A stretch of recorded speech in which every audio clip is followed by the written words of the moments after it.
Virgin Most Powerful Radio, sharing the gospel with clarity and charity.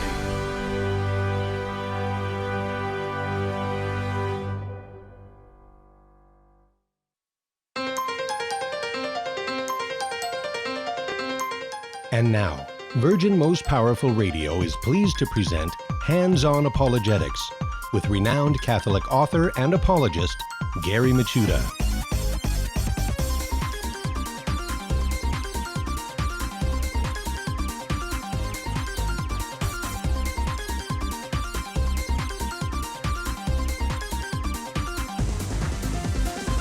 And welcome, everybody. Hands-On Apologetics. You have entered into Virgin Most Powerful's Apologetics Dojo, and it's great to be with you. I am your host and sensei, Gary Machuda. For this next hour, we are going to be rocking and rolling the dojo and getting some really high-level information from a good friend of the show, Michael Lofton of ReasonandTheology.com is going to be joining us. We're going to talk about whether Jesus is God. And I know Michael is preparing for an upcoming debate on that subject with a Muslim.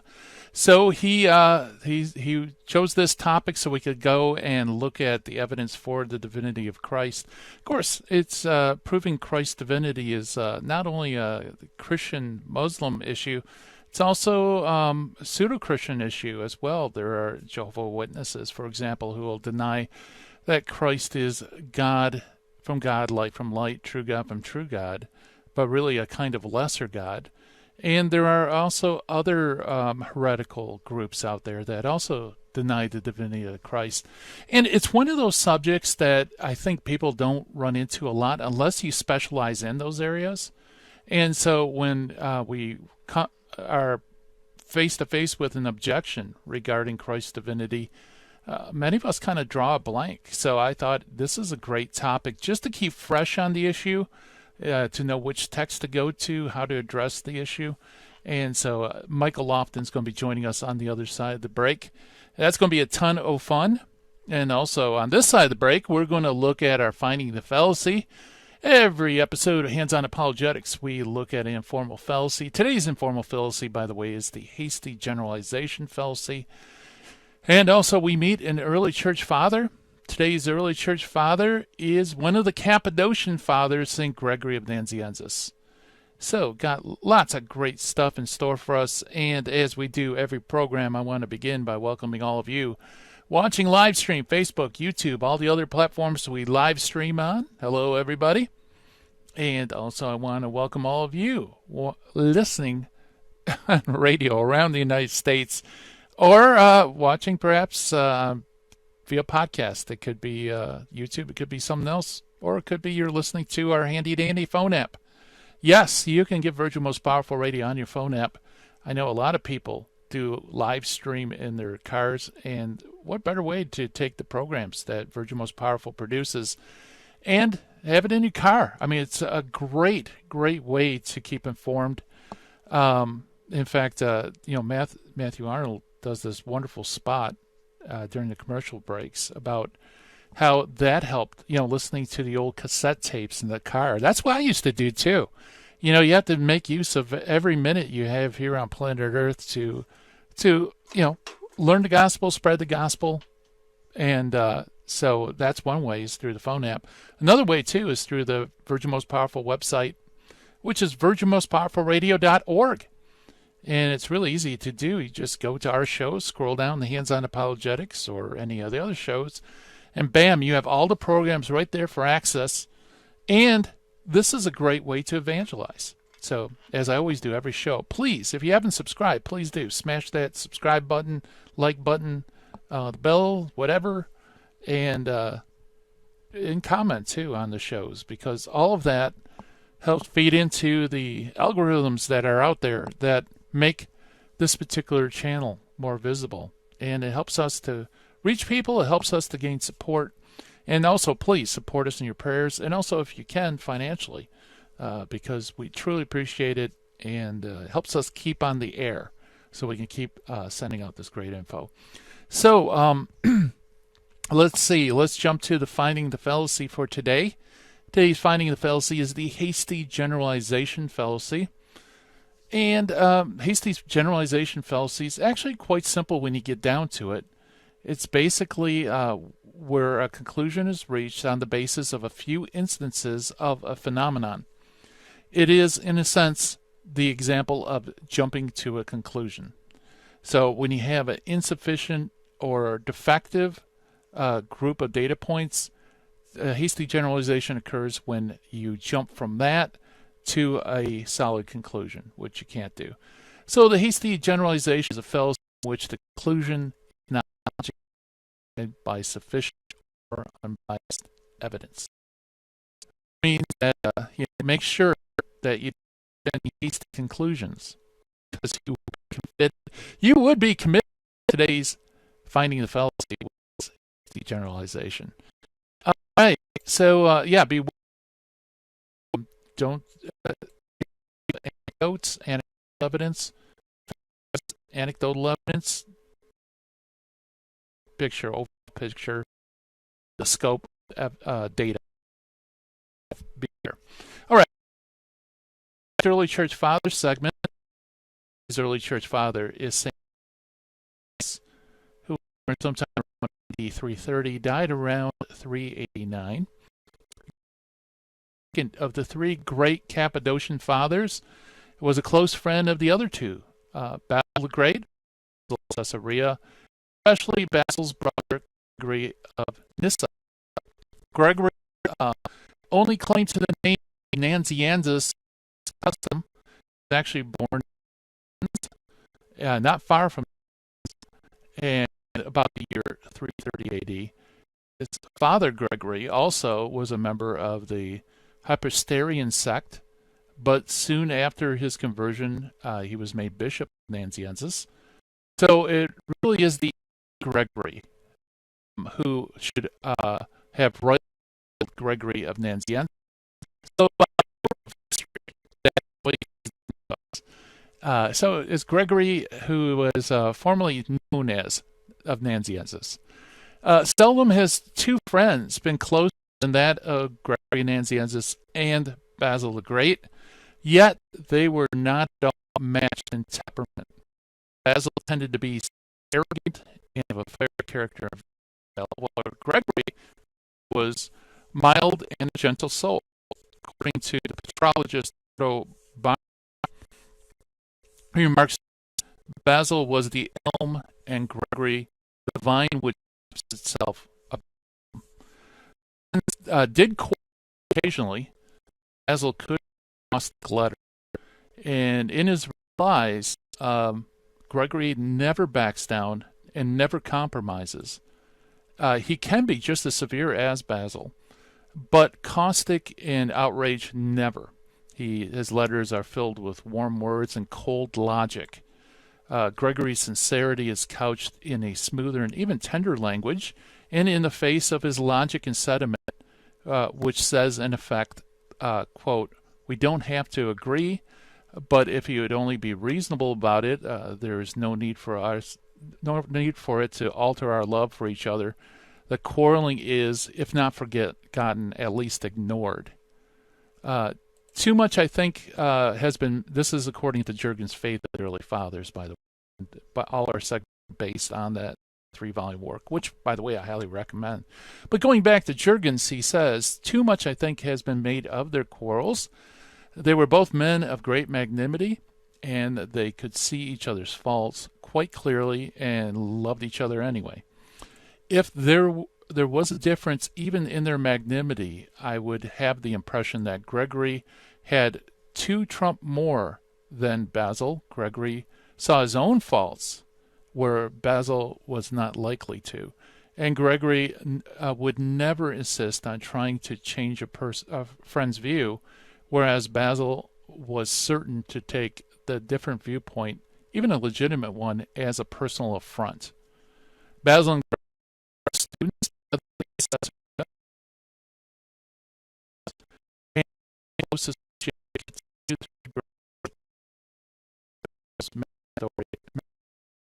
on the Irish. It was about 3 at the command of his foundation in the Nazianzus. against his will, was ordained to the priesthood. Priest after he assisted in Nazianzus. At the year 371 AD, civil to two provinces. Tiana precipitated a dispute between and this of Tiana, who now claimed to be metropolitan there in his own right. Basil sought to consolidate his own authority by hastily establishing a new bishopric in Tiana, and it is nearly by force that Basil consecrated Gregory, Bishop of Sasame, a miserable deserted crossroad. Gregory said that it was without water, frightful, horrible, narrow little unquote. Returned to the place, he was a bishop. He continued on and at his father until the latter's death. 70.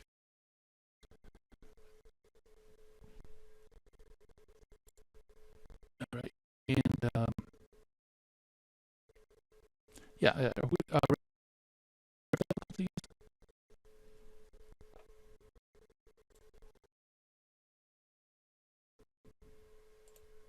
okay.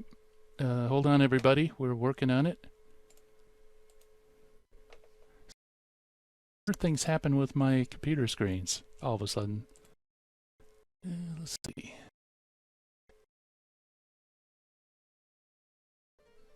Oh, okay. Well, hey, all right. The music coming up just sudden weird. I thought we're off. Talk about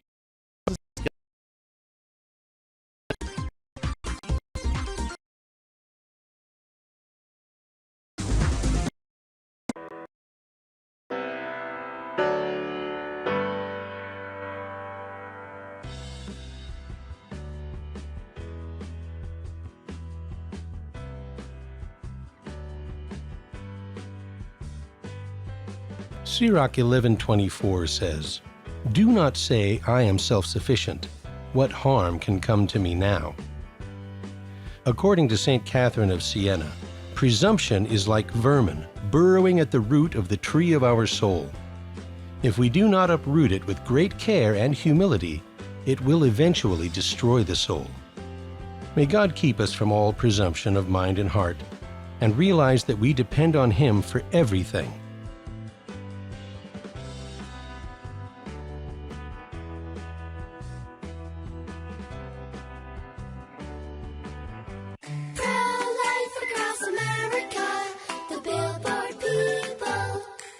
Did you know my mom's gonna have a baby?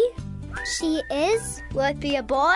Or will it be a girl? We don't know yet, but we heard the heartbeat and my dad said this is gonna be someone very special. You mean like being a president? Or maybe a doctor. Well, probably maybe like a singer or dancer, I think.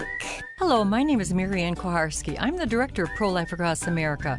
We know that every baby is a miracle and has the potential to do great things. If you know someone who is pregnant or in need of alternatives or assistance, or would like to support the work of Pro-Life Across America, please call 1-800-366-7773 or visit our website at prolifeacrossamerica.org. Pro-Life Across America is non-political and totally educational. Pro-Life Across America, the Billboard people. This is Terry Barber. I want to thank you for your support here at Virgin Most Powerful Radio. Here's an easy way to do it. If you're going to sell or buy a house, call Real Estate for Life, 877-543-3871, because they're going to get you a Christ-centered agent to purchase your home or to sell your home. And at the close of escrow, a portion of his commission goes right back to Virgin Most Powerful Radio. Call 877-543-3871. Thank you so much for your support. Now, back to Hands-on Apologetics with Gary Machuda. If you'd like to join the conversation, call 888-526-2151. Here's Gary.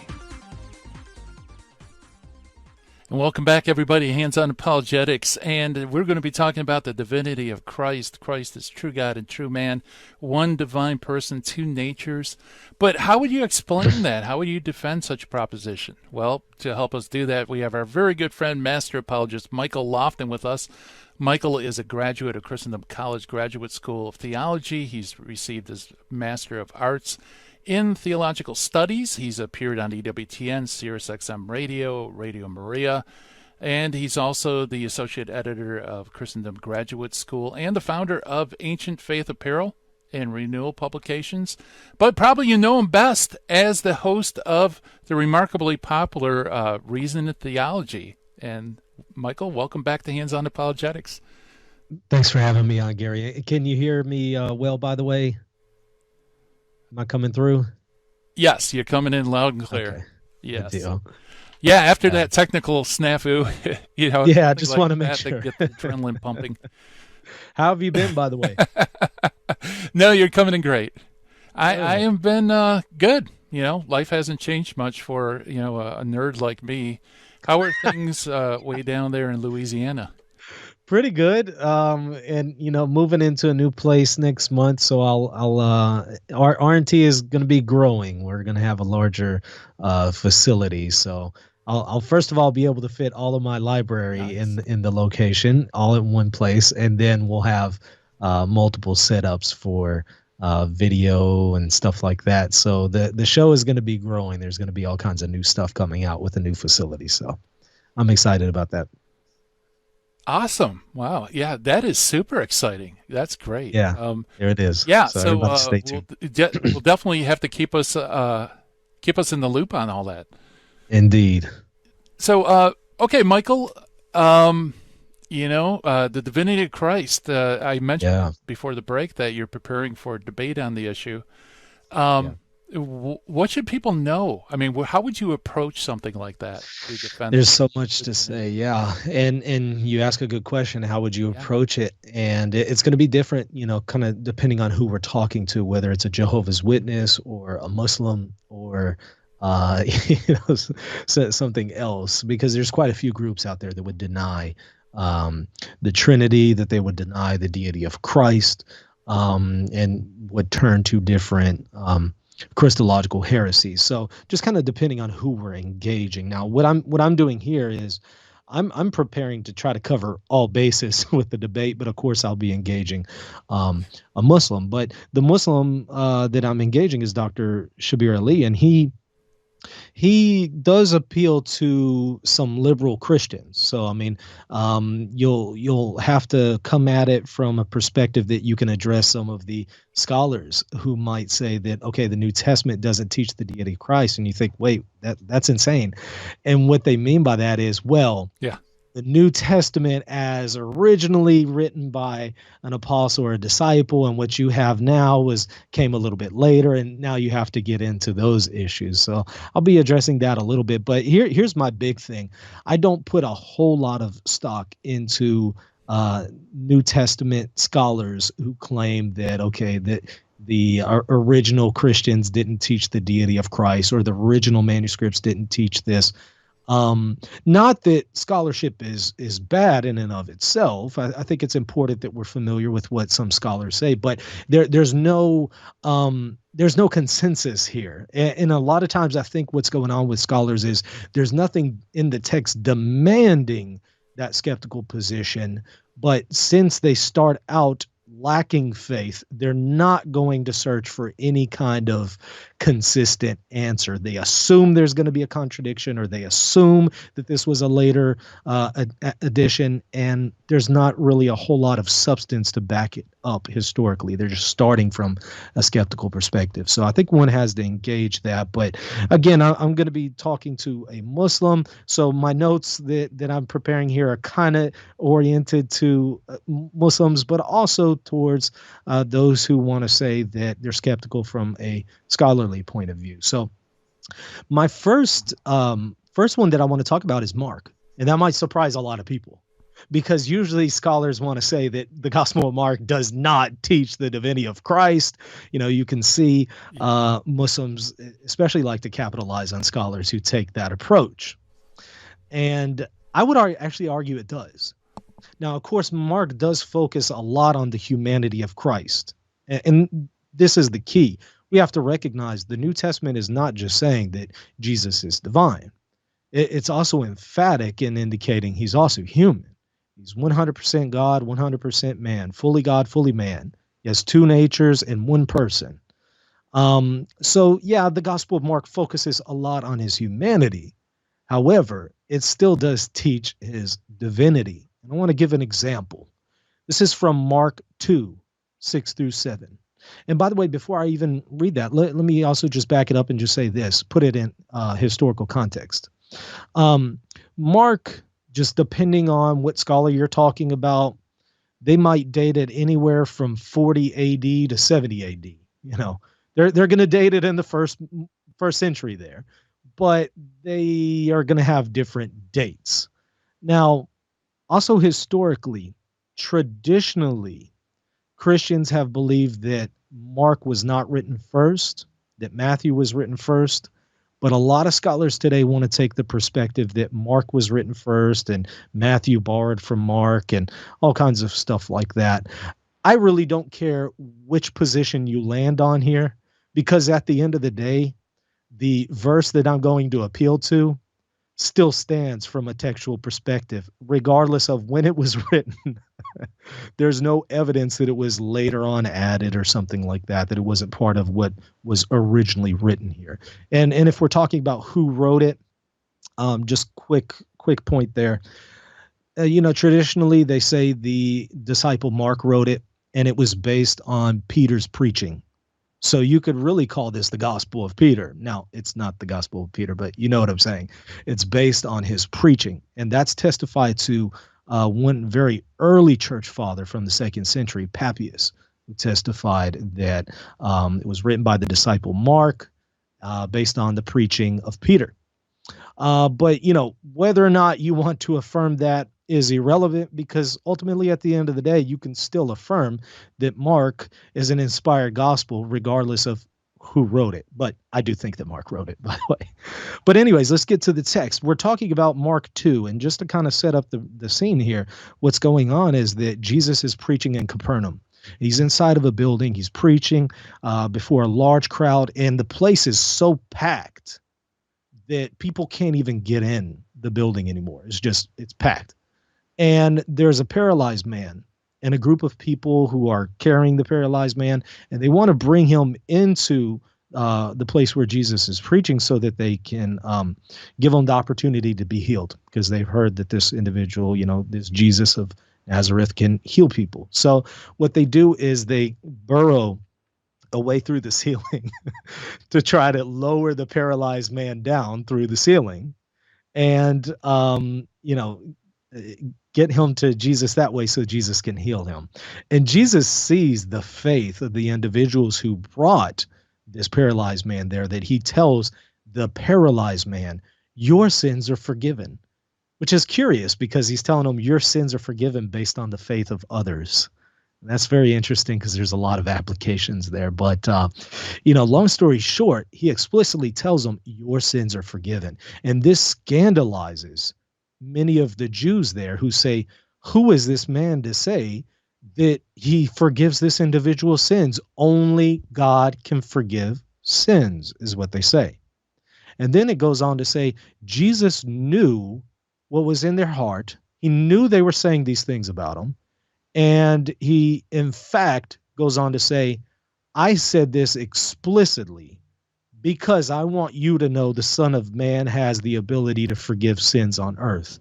So he doesn't correct their view that only God can forgive sins. He doesn't correct them. In fact, he affirms it. Yes, only God can. And I have that authority. So it's very much implied here that Jesus is divine. So I would appeal early to the Gospel of Mark, especially for those who want to say that this thing was written first. Well, here you go. You have a gospel written first that teaches the divinity of Christ. Now, the other one that I want to talk about is the Gospel of John, right? The Gospel of John is filled with examples of Jesus being divine, filled with attestations to that effect. John 1, 1 through 3 says this: In the beginning was the Word, and the Word was with God, and the Word was God. He was the beginning with God. All things were made through him. Without him was not anything made that was made.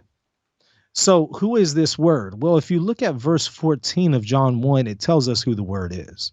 It tells us, and the Word dwelt among us, tabernacled among us. It's clearly Jesus, right? Nobody disputes that the Word here in John 1 refers to Jesus. But here he's saying the Word was God explicitly. And of course, this is hearkening back to the Jewish idea of the Word there in Genesis 1. God spoke and the world came into existence. He spoke through his Word. And, some also note the fact that there was a idea among the Greeks of the divine logos, divine reason, and they'll apply it to Jesus. And I think that's applicable. And the Deuterocanonical books seem to testify to that as well. So, long story short, John 1 really seems to be one of those explicit passages that is affirming Jesus is divine. So much so that notice what one scholar says, Dr. Bart Ehrman, who is an agnostic. He's a skeptic. Notice what Dr. Ehrman says about this. He says, John is the only gospel that explicitly identifies Jesus as divine. I don't know if I'd agree with that, but he's admitting that John is testifying to it. Even our earliest New Testament author, Paul, writing about 20 years before our first gospel, seems to understand Jesus as divine. So here you have a skeptic affirming that, the earliest Christians did testify to Jesus as divine. So I think this is really beyond dispute. And he also goes on to say this about John 1, by the way. He says about John 1, John 1 is one, the one in John 1 is one who was with God in eternity past, who as himself divine, who created the universe. He is a divine being who became human. So he's admitting here, yes, in the Gospel of John, this figure here, the divine Word, is an eternal being. It is a divine being, and this being became human, which is a really good segue to the next proof that I want to give. Absolutely. Michael, Terry Barber jumping in. I don't met you, but I have a lot of friends from Christendom College, and God bless you, we both have the same barber. Can you tell? We do, don't we? And Michael, I always like to have fun. I hear the music coming on, so we're going to take a break. I'm just pinch hitting. Sure. The Terry and Jesse show follows the show with Gary, so they told me they had a connection problem.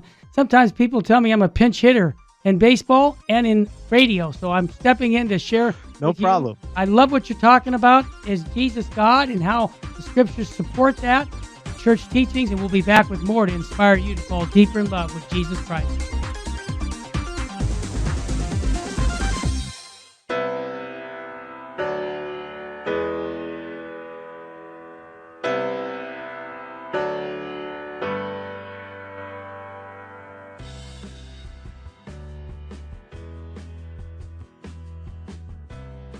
Hi, this is Jesse Romero from the Terry and Jesse Show, also from Jesus 911. Let's face it, we all need to use the internet, but we need screen accountability. Why? Pornography is a huge problem, especially on the internet. And every time we tap into the internet, we get bombarded with images and temptations that degrade our humanity. So we need Covenant Eyes to block these pornographic sites and advertisements from infiltrating our lives. Covenant Eyes helps us take custody of our eyes and custody of our intellect. So I recommend you go to covenanteyes.com and type in the promo code VMPR to support the network. Protect yourself and your family from the imminent threats on the internet. www.covenanteyes.com, code VMPR, live porn free.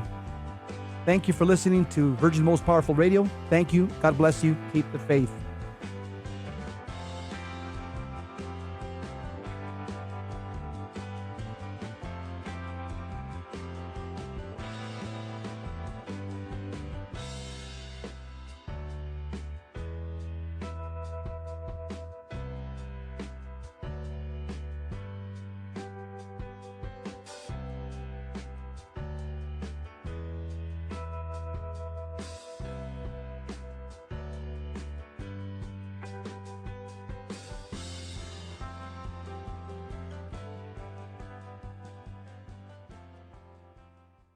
Buying or selling your home or your business property? This is Terry Barber. Real Estate for Life underwrites the Terry and Jesse Show, and they can connect you to one of 900 pro-life real estate agents around the world. And when they receive their referral fee, they will give 80% of it to a pro-life organization. Wow, that's 80%. realestateforlife.org, 877-LIFE-US1. This is Jesse Romero. You're listening to Hands-On Apologetics with Gary Machuda on Virgin Most Powerful Radio.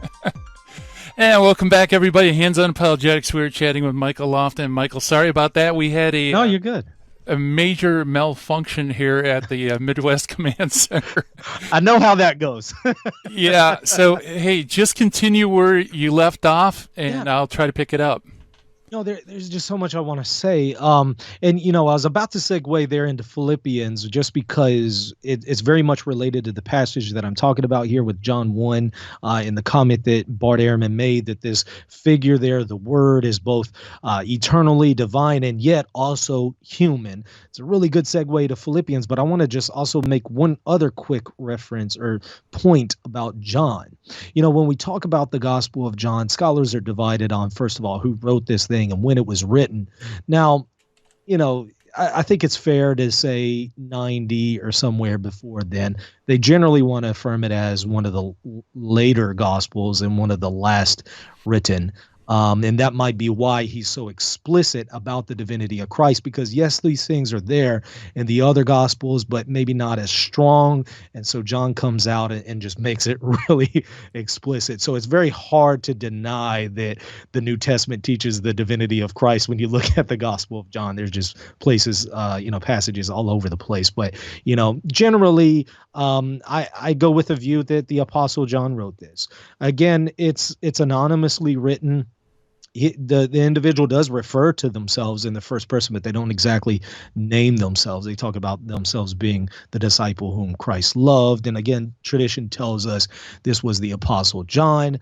You could even see early church fathers referencing that. Irenaeus, Justin Martyr, and others, they testified that this was the Apostle John. So that's generally what I take the position that I land on. It appears he was an eyewitness. He's talking about customs and stuff that are going on as if he was there, and he knows the locations very well. So he was an eyewitness to whatever is going on and to the ministry of Jesus.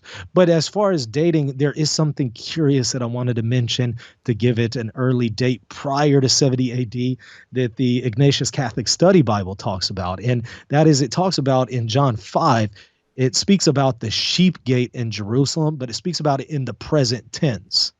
And it speaks about it still kind of being in use, which would be a curious thing to say after 70 AD when this place is just destroyed, to speak of it in present terms. So they want to note the fact that there's nothing in the Gospel of John internally that requires that we give it a late date. A lot of times the reason why they want to give the late date is, you look at John, it's talking about the destruction. You look at some of these Gospels, Matthew, for example, is talking about the destruction of the temple, and it's talking about prophecies. And they want to say, well, that can't be real. So we got to date this thing late. But either way you land on this thing, wherever you date it, in the first century, you got to admit that here you have early Christians really early on testifying to the divinity of Christ. We just mentioned one, John 1. We could talk about others. Another explicit one is John 8:58. And this is hearkening back to Exodus, right? 3:14, where God reveals to Moses his name. He says, I want to know your name. And he tells him, I am that I am. So the I am statements in Jesus, scholars have noted that this is, he's testifying to himself being the one who is speaking to Moses there. And this is a sacred name. Even Jews to this day will not say the name of God. They'll just say Lord instead, because they recognize I am there. The name given is Yahweh himself. It's sacred. So what is going on here in John 8:58 is Jesus says, I am that I am. He's referring to himself as the great I am. And he's going back and forth with the Jews, and they're saying, who are you? Where did you come from? If you came from heaven, why do you teach this and that? And they're arguing with him, and they're saying, we know what Moses taught. We know what Abraham taught, but we don't know what you teach. And he says that before Abraham was, I am. So in other words, not only am I greater than Abraham, but I am the great I am of Exodus there. So he's clearly identifying himself as divine, and his hearers knew that. They pick up stones to kill him. So you can't say, that's a good indication, isn't it? Yeah, you can't say this is something else. Obviously, he's identifying himself as divine. So, I mean, the only way you can get around this is just say, well, I guess the writer of John is just kind of adding this later, and it wasn't original to Jesus, but we don't really have good reason for believing that, not in my opinion. So, but at the very least, it still shows first century Christians testifying to the divinity of Christ. So the earliest Christians, I do believe, testified to it. The other point that I wanted to bring out was from Philippians 2:6-7. This is a very, very explicit passage. And this is, according to scholars, they recognize this was a early Christian hymn that Paul was referring to. Now, probably written in the 50s, somewhere around there, again, by the Apostle Paul.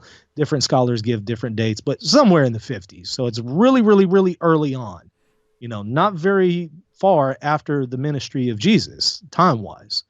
And here it says this, talking about Jesus, who being in the very nature God, did not consider equality with God something to be used to his own advantage or something to be grasped, as some translations put it. Rather, he made himself nothing by taking the very nature of a servant, being made in human likeness. So what does this mean? It's saying, look, this person is divine, but he didn't just insist on his divinity so much that he's going to stay in heaven. He humbled himself and took on human flesh. He didn't cease to be God. All those attributes are still there. They're eternal, right? He didn't throw them away or something, but he clothed himself, if you will, taking on the form of a servant in human flesh. So it's saying he is eternally God, but he didn't insist on just remaining that way. He took on human nature as well. So he didn't lose his divinity. He didn't mix his divinity with humanity. He's 100% God, 100% man in one person. So this is a really, really early attestation to his divinity. And, I think not only that Paul, can't be but ignored. this is pre-canonical material that Paul's using. This isn't something like he's dreaming up. This is likely a pre-canonical hymn that is even earlier than Paul. So it's incredibly ancient. It is earlier than Paul. I mean, he's like you said, he's not making this up. This is a hymn. In fact, Dr. Bart Ehrman, again, an agnostic skeptic, says this. Many scholars believe that several of the earliest hymns to Christ have been inserted by the authors of the New Testament. So not by somebody later on, by the authors of the New Testament in appropriate places of their writings.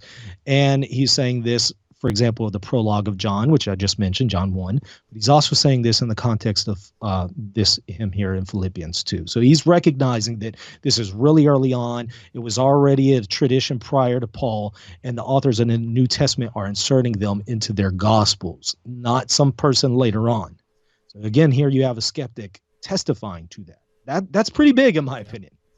Now, there's some other examples, and maybe we can get into them, but I want to get to some objections, just because, we might not have enough time to cover them all, and I want to try to get to as many of them as possible. And then if we have some time left over, maybe I'll talk about some more passages that refer to the divinity of Christ. But I think that's enough to establish that it teaches he's divine. But what do we do with all those problematic passages in the New Testament that seem to indicate that he's something less than divine? So, I mean, first of all, you will have people like Dr. Shabir Ali who will say, look, the earliest Christians were Jews, right? The Jews believed in only one God. They didn't believe in a Trinity or something. There's nothing like a Trinity in the Old Testament. This is what the Muslim would say. So unless there's really good reason to believe that the earliest Christians believed in the divinity of Christ, we shouldn't assume it, and we should read these other passages as later additions added to the Gospels. Well, there's multiple difficulties. One, we need to prove that these were later additions. Number two, it's an implicit denial that new revelation can be given in the New Testament era. Yes, the earliest Jews, our earliest Christians were Jews, and they affirmed one God, but they also had new revelation given to them that tells them this one God, not two gods, not three gods, this one God is three persons. There's three persons to this one God. That's not a contradiction with the past. It's new revelation being given. One can argue it's implied there in the Old Testament. Sure, of course, but at best it's implicit. In the New Testament, they are explicitly being given new revelation indicating this. And it's good that God progressively revealed this, because if he just did it all in one shot, they would really see it as three different gods, because they were struggling with polytheism and paganism and stuff like that. So it's good that God progressively did it. So I think those who would say, look, the earliest Christians were Jews, so there's no way they could have believed in the Trinity, there's an implicit idea that new revelation isn't being given. And that's just simply not the case. We don't have good reason to believe that they didn't receive new revelation explaining, okay, yes, this one true God is one God, but he is understood in three persons. Now, there's other things that you're going to see in the New Testament. Jesus hungers, right? Jesus sleeps. Does God sleep? I mean, the Old Testament talks about God doesn't slumber. And here you have Jesus sleep in the back of the boat, right? So what do you do if he's God? I mean, what's going on here? It's really quite simple. Yes, God in his divinity does not sleep, obviously, right? But this one God in the second person took on human flesh. His body sleeps, right? Yeah. But the one true God in his divinity, obviously divinity cannot sleep. So whenever you see stuff like hunger and sleeping, the second person of the Trinity, who is a divine person who has taken on human flesh, yes, his human flesh sleeps, his human flesh hungers. It's going to be subject to these kinds of things. So it's very important to recognize that he's not only divine, he's also human. Now, well, I hear the music coming, so we'll pick it up later. Yeah, that's a great place to stop, too. We're chatting with Michael Lofton at reasoningtheology.com. Check it out, folks. Great stuff coming up from Reasoning Theology. More to come on the other side of the break. You're listening to Hands On Apologetics.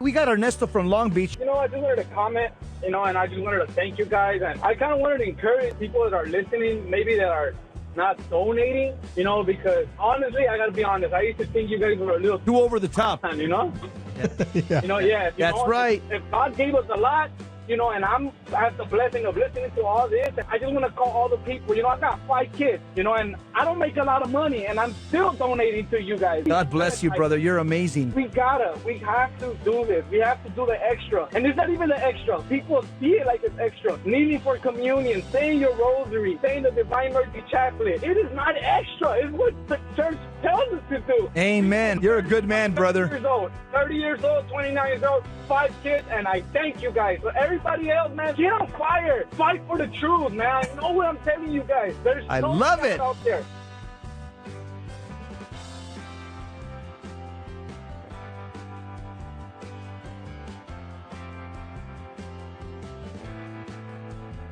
Jesus said in Luke 17, "When you have done all that you were ordered to do, say, 'We are unprofitable servants. We have only done our duty.'" According to St. John of the Cross, God is pleased with the little deeds we do in secret. He takes more pleasure in these than in a multitude of grand works that we may do out of the desire to be seen by others. May God help us to do the things that please Him, and not just to appear great in the eyes of others.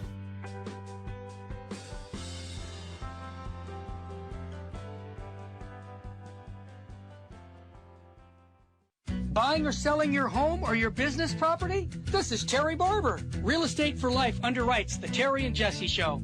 And they can connect you to one of 900 pro-life real estate agents around the world. And when they receive their referral fee, they will give 80% of it to a pro-life organization. Wow, that's 80%. realestateforlife.org, 877-LIFE-US1. Now, back to Hands-On Apologetics with Gary Machuda. If you'd like to join the conversation, call 888-526-2151. Here's Gary. And welcome back, everybody, to Hands-On Apologetics. And we were chatting with Master Apologist Michael Lofton of ReasonandTheology.com. And, yeah, Michael, you know, when we're talking about the divinity of Christ, it's almost always people will focus on verses that bring about Christ's humanity. And if we believe Jesus was God and only God and not true man, that would be a point. But, you know, it's often forgotten that that's not a defeater for our position. It actually proves half of it. And it's important to keep in mind the distinction between persons in the Godhead because of the next difficulty. And that is Jesus prays to God. What do you do there, right? God praying to God. That just on the face of it sounds absurd. Until you understand that, wait, this one true God, this one nature has three persons. And so, yes, the second person of the Trinity prays to the Father in his human flesh, of course. Now, the divine person, the second divine person of the Trinity, it has constant communion with the Father, you know, the first person of the Trinity. So there's never a ceasing in communication. But this second person of the Trinity who takes on human flesh, in that human flesh, sometimes he vocalizes those prayers, right? And you see him praying in the Garden of Gethsemane and praying to the Father. I mean, I think when Protestant apologist puts it this way, well, what do you expect? That he's just an atheist? Yes, he would pray to God the Father. Right. Of course he would. So, I mean, what's wrong with that? So as long as you're understanding God is not Unitarian, he's not one person, but it's three persons, you don't have a problem with this. But now you have to ask, okay, well, what is the evidence for there being three persons? Well, okay, you have this individual who is clearly testified to as divine, and yet he's praying to someone else who's divine.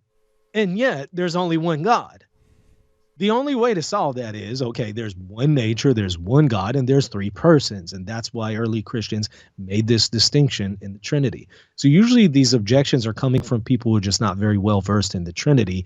And so they think, well, okay, that does it. That refutes your doctrine. And really it doesn't. So Yeah. another one is Jesus grew in knowledge. You know, you see references to this in the New Testament where Jesus grew in knowledge and wisdom. And you want to say, wait, look, if this person is divine, how did he grow in knowledge?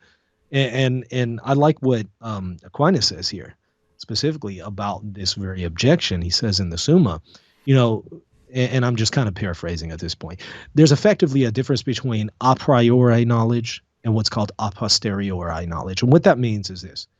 You can know something two ways. You can know how to climb a mountain by either reading all about it in a book, although you've never done it, but you read just everything that there is to know about it. That's a priori knowledge. Or a posteriori knowledge, which is I know how to climb a mountain, not because I read a bunch of books about it, but because I've done it, right? I've experienced it. So what they're going to say is, what Aquinas is going to say is, a priori, Jesus knows everything, but his humanity is growing in knowledge, in experience of that knowledge, a posteriori knowledge. That's what Aquinas wants to say, and I think that's a very, very good solution. Then there's another one. This is probably the biggest one, and that is Jesus allegedly being ignorant of certain things. Yeah. You know, Jesus talks about the day and the hour. No one knows, not even the Son of Man. Wait, you don't know the day and the hour, and yet you're supposed to be divine? What's going on here? And what the early church fathers do with this passage is they point out the fact that he knows everything. He's been telling us everything prior to the day and the hour, and everything that's going to happen after the day and the hour. So clearly he knows the day and the hour as well, if he knows everything before it and after it. So what's going on? Why does he say not even the Son of Man? Well, what they're generally going to recognize, there's a consensus here among the fathers, is that he's speaking from his humanity. In his humanity doesn't innately know the day and the hour. In his divinity, he knows, but in his humanity, it doesn't innately know. But then Gregory the Great wants to point out, but his humanity does know the date and the hour, just not innately, just not from itself, only from the divinity communicating that to the humanity. So even Jesus in his humanity knows the date and the hour. It's just not something innate. And so that's effectively what's going on here. Now, I think that's the best solution. Again, and they're practically universal in their consensus on it. There is Athanasius, there's Gregory of Nazianzus, there's Gregory the Great, there's quite a few others, and they pretty much take the same view. So I think that's a really good solution, but that's generally the biggest objection that somebody is going to point to. So once you deal with that, it's pretty easy establishing the divinity of Christ after that. I think we have a few more minutes left, so I want to talk about maybe a few more passages from John that stick out to me. Whenever you look at John 20, for example, this is in the upper room where Jesus reveals himself post-resurrection to the apostles and disciples. And it's interesting because Thomas, the apostle, had previously said, I don't believe you guys, this individual just rose from the dead. I don't believe it unless I see it and I could place my fingers in his wounds. I'm not going to affirm this. Jesus appears to him through locked doors, interestingly enough. And he appears to them in the room that was locked, and he gives Thomas the opportunity to touch him and see him. And he does. He touches him. He's able to actually make contact, which is a rejection of Gnosticism that just sees Jesus as this divine apparition who doesn't really have a human body. He was able to touch him. He was able to touch his wounds. So, I mean, clearly this is testifying to the fact that he is really there. He has real flesh. He has real wounds. And Thomas says something really interesting. My Lord and my God. My Lord and my God. And he's talking about him specifically. And scholars are going to recognize it. It's not this exclamation, oh my goodness, kind of exclamation. Yeah, right. He's referencing the individual that he sees. That's what's curious. And he's calling him my God. So much so that you can even see figures like Dr. Raymond Brown, Father Raymond Brown, who is not the best Catholic scholar out there, in my opinion, when it comes to orthodoxy. But even someone like Father Brown testifies to this being one of those passages that affirms the divinity of Christ. In fact, there's an article he wrote where he mentioned there's at least 5 passages in the New Testament that explicitly identify the divinity of Jesus, and there's others that implicitly affirm it. So you even have kind of your more liberal theologians who will recognize, yeah, okay, the early Christians, they did affirm this. They do testify to it. So I think that that's a really tough one to get around if you're going to deny the divinity of Jesus. Why didn't Jesus rebuke him right then and there? If he was just a prophet, if he was something less than divine, he would have, rebuked him at that point and told him, no, I'm not my God. I'm not your God. He would have rejected that. Another one and is... it's explicit too there, because it says, and Thomas said to him, my Lord and my God. So it's actually explicit in the text. He's addressing him as Lord and my God. It is. Like you said, I think that's a great point, that what else could he have been referring to? Yeah. If there's just no alternative explanation. And Jesus didn't rebuke him. And then elsewhere we have the same difficulty. People recognize that Jesus is divine, and he doesn't rebuke them. John 10:33. The Jews, this is what the text says, the Jews answered him, it is not for a good work that we are going to stone you, but for blasphemy, because you, being a man, make yourself God. They understand that he's testifying to himself as divine. They pick up stones to try to kill him again. And of course, Jesus evades them, but he doesn't correct them and say, no, wait, you've got this all wrong. I'm not saying I'm divine. No, he just continues to do it. I mean, he did it in John 8. He does it again in John 10. He's not correcting them. He's clearly affirming it.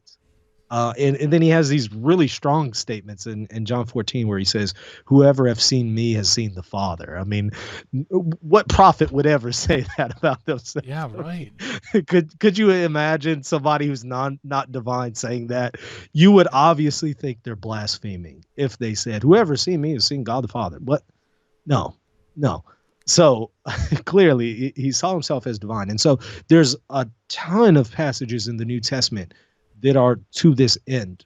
There's other passages that we haven't even talked about in the corpus of Paul that arguably seem to call Jesus specifically God. There were some passages that we talked about that refer to him as God, but some scholars want to say, well, maybe they teach that Jesus is divine, but they don't actually call him God. But there actually are some passages that do that, but let's pretend there weren't.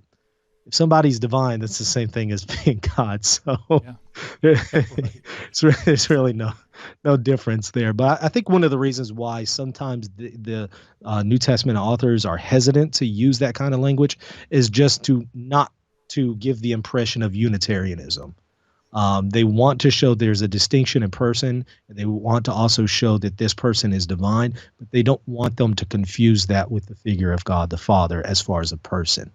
So I think that's one of the reasons why we see that. Yeah, that makes perfect sense. Yeah, absolutely. Well, hey, we got a little bit of time left. I want to plug Reason and Theology. What's up? What's in store for us on reasonandtheology.com?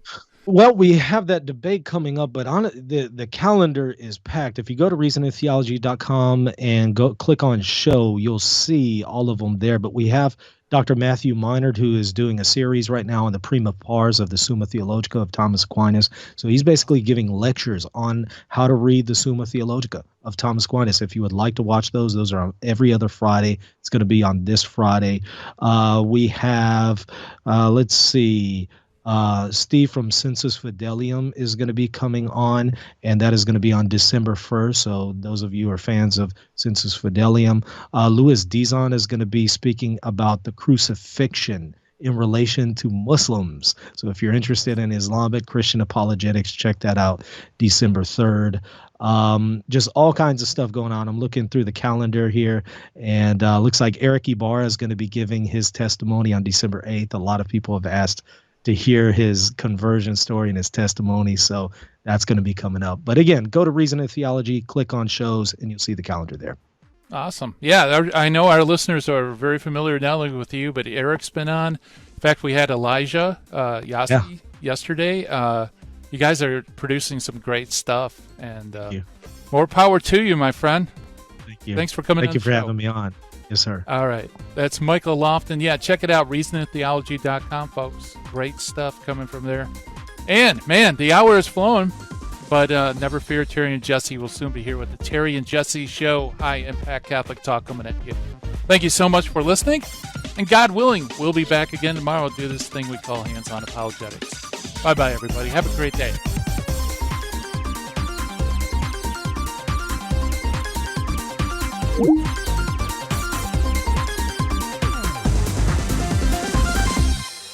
In the 1990s, I lived and worked in Hollywood.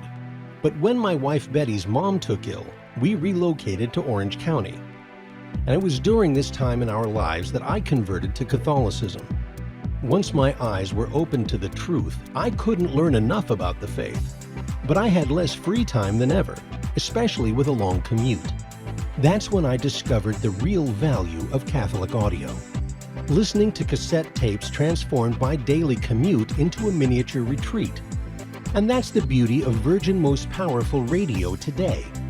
Since the podcasts are archived, you can listen anytime on our smartphone app. I know how listening to Catholic audio can bring you closer to Christ and His Church.